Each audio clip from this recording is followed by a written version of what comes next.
The Unseen Blushes by Alfred Bester. Originally published in Astonishing Stories, June 1942.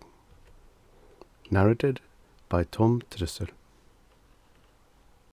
With all kinds of plots twisting in my head, I hadn't slept well the night before.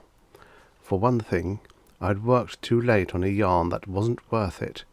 For another, there'd been a high wind howling through the streets. It made me restless and did a lot more damage than that. When I got up, I found it had blown a lot of paper and junk in the window and most of the story out. Only a part of the carbon was left. I wasn't especially sorry. I got dressed and hustled down to the luncheon. That luncheon's something special. We meet every Tuesday in a second-rate restaurant and gossip and talk story and editors and mostly beef about the mags that won't pay until publication. Some of us, the high-class ones, won't write for them. Maybe I ought to explain. We're the unromantic writers, what they call pulp writers. We're the boys who fill the pulp magazines with stories at a centre word. Westerns, mystery, wonder, weird, adventure. You know them. Not all of us are hacks. A couple have graduated to the movies. A few have broken the slicks and try to forget the lean years.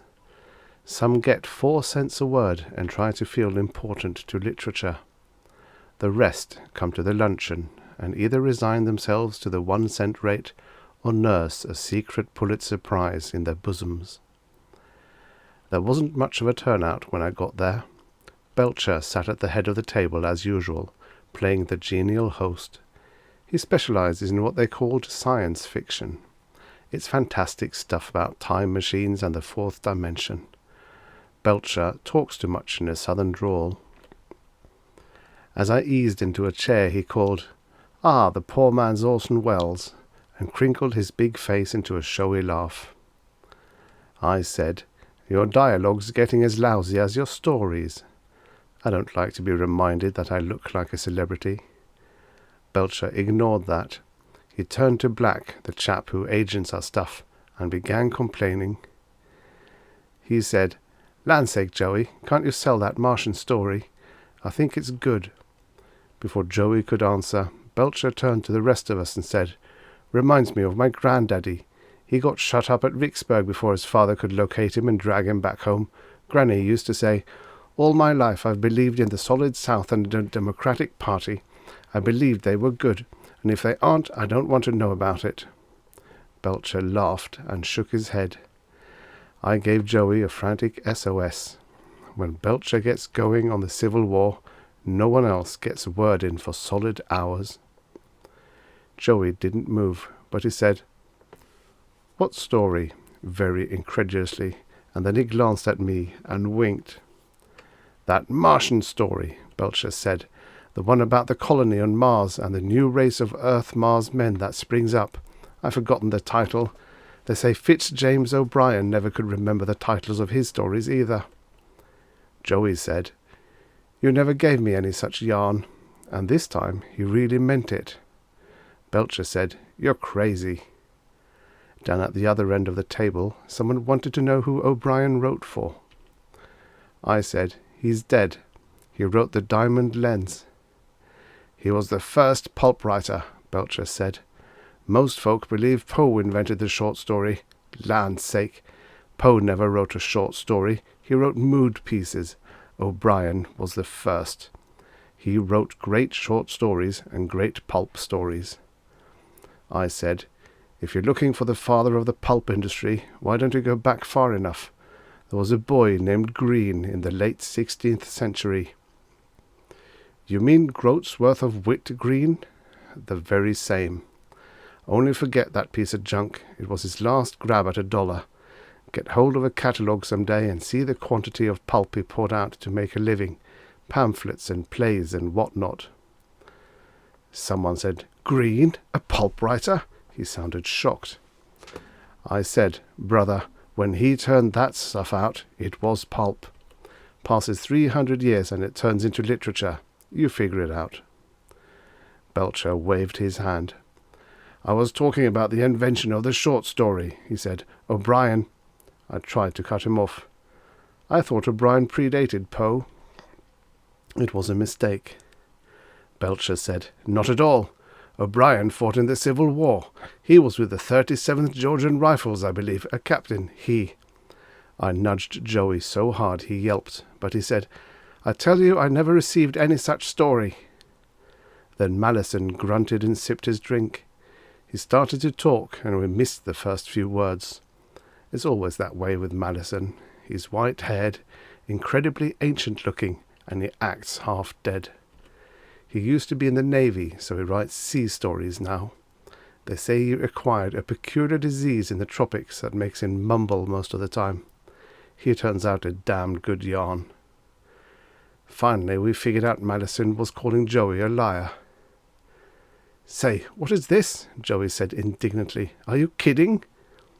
Malleson mumbled something about Joey stealing a story of his that never got paid for and never showed up. Belcher nodded and poured wine from a bottle. He always drinks a cheap kind of stuff with the greatest ostentation. He acts as though it makes you more important if your drink comes out of a bottle instead of from a glass on a tray. He said, "I'll bet some mag paid 2 cents for it, Joey, and you're holding out." Joey snorted. "You better look in your desk, Belcher. You probably forgot to give me the yarn." Belcher shook his head. "I know I haven't got it. I can't think how I lost it." He broke off and glanced up at some people who were threading through the restaurant toward our table. There came a man, followed by a couple. The lone man I knew, although I never remember his name. He's a quiet little fellow who smokes what looks like his father's pipe. Joey says he's past 40 and still lives with his folks, who treat him like a child. One of the pair was Jinx McDougal. He turns out a fantastic quantity of detective fiction. None of his yarns are outstanding. In fact, they're all on a consistent pulp level. That happens to be why he sells so much. Editors can always depend on Jinx never to fail them. Jinx had a stranger with him. He was a tall, slender young man with scanty tow-coloured hair. He wore thick glasses that made his eyes look blurry, and he was dressed in a sweater and ridiculously tight little knickers. He smiled shyly, and I could swear his teeth were false, they were so even. I said, "You got a hell of a nerve, Jinx, if this guy's an editor." And I really meant it. Editors are taboo at the luncheon, it being the only chance we get to knock them in unison. Jinx said, "Hi, everybody. This here's a white man that'll interest you. Name of Dugan. Found him up in one of the publishing offices trying to locate the pulp slaves. Says he's got a story." I said, "Pass, friend, and have a drink on us." Jinx sat, and Dugan sat. He smiled again and gazed at us eagerly, as although we were the flower of American letters. Then he studied the table, and it looked as though he was itemizing the plates and glasses all the while Jinx was making introduction. Belcher said, "Another customer for you, Joey. Even if Jinx hadn't given it away, I would have told you he was a writer. Land's sakes, I can smell the manuscript in his back pocket." Dugan looked embarrassed. He said, "Oh no, really, I've just got a story idea, so to speak. He said a lot more, but I couldn't understand him. He mumbled something like Malleson, only his speech was very sharp and clipped. It sounded like a phonograph record with every other syllable cut out. Jinx said, "Dugan comes from your hometown, Malleson." "Whereabouts?" Malleson asked. "Knight's Road." "Knight's Road? You're sure?" Dugan nodded. Malleson said, "Hell, man, that's impossible. Knight's Road starts outside the town and runs through the old quarry."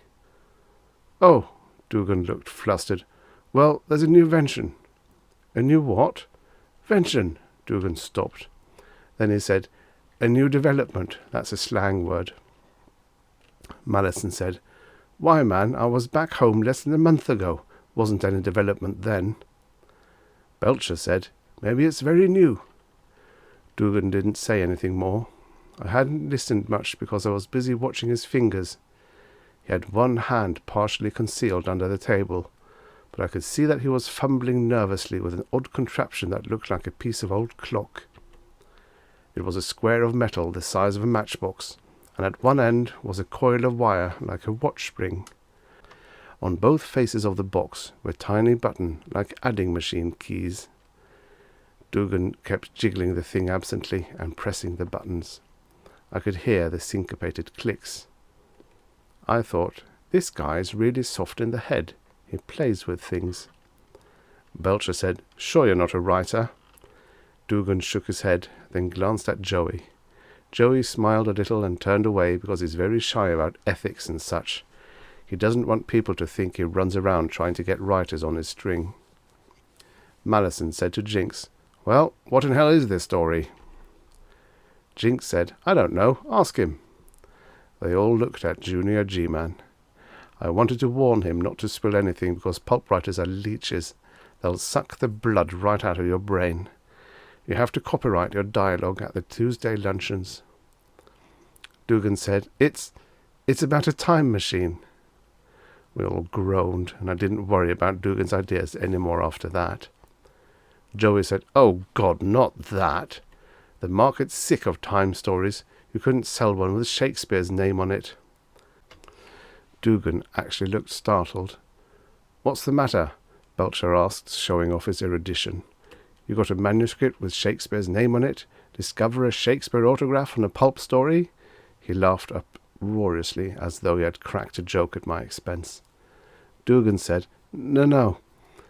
Only that's the story. I mean," he faltered and then said, "I wish you'd let me just tell you this story." We said, "Sure, go ahead." "Well," Dugan began, "perhaps it isn't very original at that, but it's what you might call provocative. The scene is the 23rd century, over 300 years from now. At a great American university, physicists have devised a time machine. It's a startling invention, of course, just as the invention of electric light was startling. But its operation is based on sane physical laws." "Never mind the explanations," Belcher interrupted. "We've all alibied a time machine at one time or another. Land's sakes, you don't even have to anymore. You just write time machine, and the readers take the rest for granted." "When the story begins," Dugan continued, "the machine has been in use for several years, but for the first time it's to be used for literary purposes. This is because back in the first half of the 20th century there lived a great writer. He was so great that modern critics call him the new Shakespeare. He's called that not only for his genius, but because, like the original Shakespeare, almost nothing is known of his life." Malleson said, "That's impossible."